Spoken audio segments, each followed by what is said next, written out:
电钻小黄金万两，大家好，我是安装工小米。今天这家呢，还是装一个洗衣机柜的安装。首先说一下呢，这个活是私活，为什么是私活呢？因为当时在他家装过一个电动晾衣架，跟这个业主认识，后期又过来帮他装了一个马桶，这就是一回生两回熟。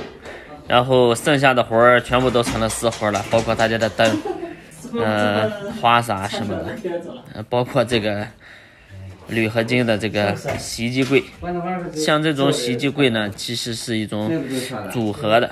安装起来也非常简单。像这个柜子，它的配件呢也不多，下面有6个调节螺丝，提前给它装好。然后侧板和这个小柜体呢，它有3个连接板，这3个连接板呢都是螺丝固定。厂家这边呢已经定位的孔已经都开好了，所以说我们直接螺丝拧起来就行。组装起来靠墙的时候，这个插座刚好挡在这个立柱上了，所以这个立柱给它先切掉了1公分。这个角磨机呢没有上罩子，所以在使用的过程中呢，一定要避开我们的脸、我们的眼睛、我们的脸，侧过我们的身子使用。以前用角磨机呢，就是打磨这个铁的时候，这个铁渣子飞溅起来，然后打到眼睛上的话，它时间长的话粘到我们那个眼睛珠子上，那可难受了，你搞不好在医院去处理。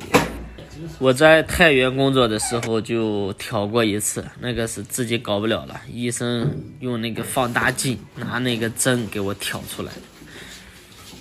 挑了一下花了80，疼了1个星期。26、29也就，台盘也就不要舍弃。像这个台盘的话，都是那种树脂的吧，像塑料一样，像我们预防的石机那种材质的。首先呢，把水龙头这一套我们给它装好，直接放上去就可以了。那个框架也可以打眼，就是说那个柜体不打眼也可以。我操，差点摔了！我这个反应速度还是挺快的吧。像我们安装这个冷热水管的时候呢，一般我们用手拧紧就可以了，一般是没必要用扳子的，因为它上面有2个密封胶圈，这2个胶圈的话完全可以封水。像这种下水器，因为它是单层的，没有那个溢水孔，所以说我们安装的时候呢，上下都打点玻璃胶，这个密封效果会更好，防止它漏水，以防万一。我们做后期安装的，像这些搬用的时候，一定要顾前顾后，一个不小心呢，磕到门上了，碰到地上了，那都是损失呀。有句话说得好，那叫挣得起赔不起，所以万事小心，一定要1万个小心啊！重要的事情说3遍，小心小心小心。洗到手劲儿。刚才我们切割插座这个位置还是不行的，还是要切大一点，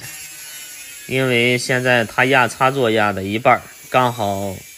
那边的那个3孔插座插不上去，所以说要给它切大一点。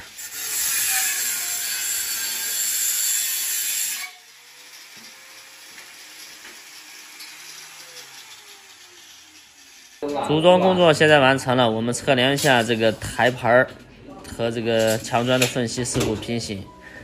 因为它是有这个调节螺丝的，如果不平行的话，我们是可以调节的。这个高度完全可以，如果是洗脸的话有一点高，但是洗衣服的话刚好不用弯腰，就是那样比较轻松。它这边还有一个问题，就是洗衣机下边压的一个地漏，放洗衣机的话那个地漏就压住了。然后水槽子这边呢是做了一个墙排，这个将来洗衣机要走墙排，这个很麻烦的，可能后期的话要改一下这个排水管道，要不然是没法排水，洗衣机的水没法排。